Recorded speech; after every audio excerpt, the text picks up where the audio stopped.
दोस्तों, एस्ट्रोलॉजी क्या है? क्या आप एस्ट्रोलॉजी पे विश्वास करते हो? क्या यह एक साइंस है या फिर पाखंड? और एस्ट्रोलॉजी के नाम पर कैसा कैसा धंधा चलाया जा रहा है जिससे कि बदनाम हिंदू धर्म ही हो रहा है। और ये जितने भी मार्केट में एस्ट्रोलॉजी वाले ऐप्स हैं, इस पे बैठे हुए गुरुओं की सच्चाई क्या है, इन सबके बारे में डिटेल्स में बात करेंगे, जिससे कि आपको एक रियलिटी चेक मिले। एस्ट्रोलॉजी यानी ज्योतिष विद्या वह है जिससे कि ग्रहों की गणना करके बताई जाती है कि आपके अच्छे दिन आने वाले हैं या फिर नहीं। लेकिन अगर आपने एस्ट्रोलॉजी के रिलेटेड एड्स या पॉडकास्ट देखा होगा तो उसमें बताया जाता है कि एस्ट्रोलॉजी एक साइंस है। लेकिन सच तो यह है कि साइंस एस्ट्रोलॉजी को साइंस मानता ही नहीं है। साइंस कहता है कि जिसकी इतनी कम एक्यूरेसी हो उसको साइंस कैसे कंसीडर किया जा सकता है। देखो, आज के समय में भी अगर आप इस पे विश्वास करते हो तो आपके जान पहचान में कुछ ऐसे लोग होंगे जो कि आपके कुंडली को देख करके आपको बताते हैं कि आपका आने वाला समय कैसा होगा या फिर आपको क्या करना चाहिए, और आप उस पर विश्वास करते हो और आगे बढ़ते हो तो शायद आपका वह काम हो भी गया हो जो कि आपके ज्योतिष ने बताया हो। अपना एक्सपीरियंस कमेंट में बताना। देखो, एस्ट्रोलॉजी फेक है या रियल, इन सब पे तो डिबेट चलती ही रहेगी, लेकिन इन सब के बीच में आ जाती है एस्ट्रोलॉजी वाली कंपनियां। ऐसे बहुत सारे ऐप्स हैं जिसकी एड्स आपने यूट्यूब और इंस्टाग्राम पे तो देखा ही होगा कि एक बाबा जी बैठे रहते हैं साधु के वेश में, राधा नाम के कपड़े पहने हुए, गले में रुद्राक्ष डाले हुए, और वह वीडियो में कह रहे होते हैं कि आपका एक्स आपके पास वापस आएगा कि नहीं, आपकी जॉब कब लगेगी, आपकी रिलेशनशिप कब ठीक होगी। और कुछ तो ऐसे एड्स आते हैं जिसमें बताया जाता है कि क्या आपका एक्स आपको भूल पाया है, क्या उसकी जिंदगी में कोई और आ गया है, क्या उसने आपसे मूव ऑन किया है कि नहीं, मतलब कुछ भी। मैं तो इन सबकी वीडियो यहाँ पर चला के बताता, लेकिन ये लोग बहुत सेंसिटिव होते हैं, ये लीगल नोटिस या स्ट्राइक कुछ भी दे सकते हैं। दोस्तों, अगर आपने इन सब एड्स में कुछ नोटिस किया होगा तो एक चीज कॉमन मिलेगा, इन सब एड्स में आपके इमोशन और इनसिक्योरिटी को टच की जाती है। अभी इस एस्ट्रोलॉजी के फील्ड में शेयर मार्केट वालों का भी लोचा है, उसके बारे में आगे बात करेंगे। लेकिन देखो कि आपकी इमोशन के साथ कैसा खेला जा रहा है। लेकिन अभी आपको एक ख्याल आया होगा, अगर कोई वैदिक चीज को मॉडर्नाइज करके मार्केट में ला रहा है तो उसमें गलत क्या है। वैसे भी अगर आपको सब कुछ पता चल जाए तो आपको डिसीजन लेना कितना आसान होगा। लेकिन यहाँ पर प्रॉब्लम यह है कि ऐसी कुछ कंपनी में जो ज्योतिष बैठे हुए हैं, रियलिटी तो यह है कि वह ज्योतिष है ही नहीं, ज्ञान थेरेपी, जो कि एक कंपनी के एस्ट्रोलॉजर से बात की है। उन्होंने एस्ट्रोलॉजर को अपनी सारी डिटेल सही बताई थी, लेकिन उस एस्ट्रोलॉजर ने सभी बातों को गलत जवाब दिया कि भाई मेरी नौकरी नहीं लग रही है, नौकरी कब लगेगी। इनका कहना ये था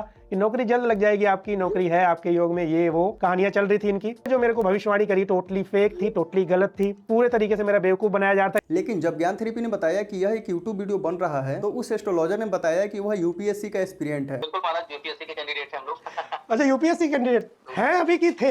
नहीं है, अभी चल रहा है। इसी प्रकार से बहुत सारी वीडियोज भरी पड़ी हैं यूट्यूब पे। यह जितने भी एस्ट्रोलॉजी वाली एप्स है उसमें पैसा ऐड करना होता है। मेन्यू में एस्ट्रोलॉजर के एक्सपीरियंस और एक्सपर्टीज लिखा रहता है, और साथ में वहाँ पर मिनट का रेट लिखा रहता है कि कॉल और चैट करने के लिए पर मिनट कितना है। और आप इनसे जितने देर बात करते हो उन पैसों में से छोटा सा कट कंपनी रख लेती है और बाकी पैसा एस्ट्रोलॉजर को चला जाता है। सेम यूट्यूब के पार्टनरशिप प्रोग्राम के जैसे। ये लोग आपसे एकदम अपनों की तरह बात करेंगे, और जब आप इनको अपना प्रॉब्लम बताओगे तो ये लोग केवल आपको दिलासा देंगे कि हाँ, ये चीज आपकी डिमांड है तो यह इतने समय में हो जाएगा। मेरे ही जानकारी में कुछ ऐसे लोग हैं जो कि इनके ट्रैप में अच्छे से पड़ गए, और वह सभी स्टूडेंट हैं। और इनका दो कॉमन क्वेश्चन होता है कि इनका जो एक्स है वह वापस आएगी या फिर आएगा कि नहीं, और इनकी जॉब कब तक लगेगी। लेकिन कोई एस्ट्रोलॉजर कैसे बता सकता है कि पहले पेपर लिख तो रुके। मतलब ही ऐसे ऐसे क्वेश्चन के लिए लोग एस्ट्रोलॉजर को ढूंढ रहे हैं। और कुछ लोग सेम ऐसे ही मार्केट में आए हैं जो लोग न्यूमरोलॉजी के बारे में बात कर रहे हैं कि कौन सा नंबर आपके लिए शुभ है, आपको सिम कार्ड लेते समय कौन से नंबर का सिम कार्ड लेना चाहिए, या फिर आपको अपने नाम में कौन सा स्पेलिंग ऐड करना चाहिए या फिर हटाना चाहिए जिससे कि आप सक्सेसफुल हो जाएं। कोई पॉडकास्ट में बता रहा है कि जब आप कोई पैसों वाले काम करने जा रहे हैं तो आप अपने हाथों में आर लिख करके जाएं। अब कुछ पॉडकास्ट को ही देख लो, शेयर मार्केट के ट्रेडर को एस्ट्रोलॉजर अपनी यूट्यूब चैनल पे बुला रहा है और वहां पर उनसे ट्रेडिंग की बातें कर रहा है। अगर आप नाम गेस कर लिए हो तो कमेंट में बताना। अगर आप ध्यान से सोचो तो इसके पीछे भी एक अच्छा बिजनेस है। सेबी के एक डाटा के अनुसार 10 में से 9 ऑप्शन ट्रेडर लॉस में है, जिनका एवरेज लॉस 50,000 का है, यानी केवल एक ट्रेडर प्रॉफिटेबल है। तो क्या उन लॉस में बैठे हुए ट्रेडर को अपना भविष्य नहीं जानना होगा कि वह कब तक प्रॉफिटेबल ट्रेडर बन पाएंगे? इस मार्केट में गैप देख रहे हो, और अब सोचो कि यह कौन से एस्ट्रोलॉजर है जो कि 200-300 रुपये में आपका भविष्य बता रहे हैं। अगर वह इतना ही सही है तो वह शेयर मार्केट में भविष्यवाणी करके पैसा लगा ले और बन जाए नेक्स्ट राकेश झुनझुन वाला। देखो, अभी जो इंटरनेट पे फैला हुआ है ना, वह सिर्फ डर का बिजनेस है। और यह जितने भी एप्स है जो कि आपसे अपने प्लेटफॉर्म का एडवर्टाइजमेंट कर रहे हैं और यह बता रहे हैं कि आप अपनी सभी समस्याओं का समाधान हमारे प्लेटफॉर्म पे पा सकते हो, लेकिन यह अपने एप्स के टर्म एंड कंडीशन में अच्छे से लिख चुके हैं कि आपकी समस्या का समाधान होगा कि नहीं, इसकी जिम्मेदारी इनकी बिल्कुल ही नहीं होगी। तो अब सवाल यह उठता है कि क्या आपको एस्ट्रोलॉजी में विश्वास करना चाहिए या फिर नहीं। देखो, मेरा मानना यह है कि आप भक्ति करो, अंधभक्ति नहीं। इसका कारण यह है कि अगर आपका काम ज्योतिष की बातों को मान करके अच्छे वे में हो रहा है तो आप उसको मानो। जो आपके जानकार के ज्योतिष है उनकी बात मानो। लेकिन यह जितने भी गुरु ऑनलाइन एप्स पे बैठे हुए हैं इन पे विश्वास बिल्कुल मत करो। इन एप्स पे बैठे हुए वो ज्योतिष है या फिर साइकोलॉजिस्ट, इसमें आप फर्क नहीं कर पाओगे। जैसे कि हमने पहले ही बताया था ना कि ज्ञान थेरेपी से बात करने वाला खुद यूपीएससी का एक्सपीरियंस था। लेकिन अभी तक का मेरा एक्सपीरियंस यह है कि अगर आप अपनी चेतना को जो आसानी से समझा लेते हो वो होता है। और कुछ रियल ज्योतिष अभी भी हैं जो कि ज्योतिष विद्या को जानते हैं और उनके नजर में पैसों का कोई इंपॉर्टेंस नहीं है। वह सिद्ध संत होते हैं, उनको संसारिक सांसारिक मोह माया से कोई मतलब नहीं है। वह इन जैसे ऑनलाइन संतों की तरह नहीं होते हैं जो कि आपसे अपेक्षा रखे कि आप इनको पैसे दो और आप इनसे इंगेज रहो। और मैं यह क्लियर कर दूं कि मैं ज्योतिष विद्या का कोई मजाक नहीं उड़ा रहा हूं, बस मुझे प्रॉब्लम है इन जैसे लुटेरों से। तो ज्योतिष विद्या और ऑनलाइन एप्स पे आपका क्या एक्सपीरियंस रहा है कमेंट में बताइए। और अगर हमारे वीडियो पसंद आया हो तो हमारे चैनल को सब्सक्राइब कीजिए और इस वीडियो को शेयर जरूर कीजिए। बहुत बहुत धन्यवाद। मिलते हैं किसी और वीडियो में।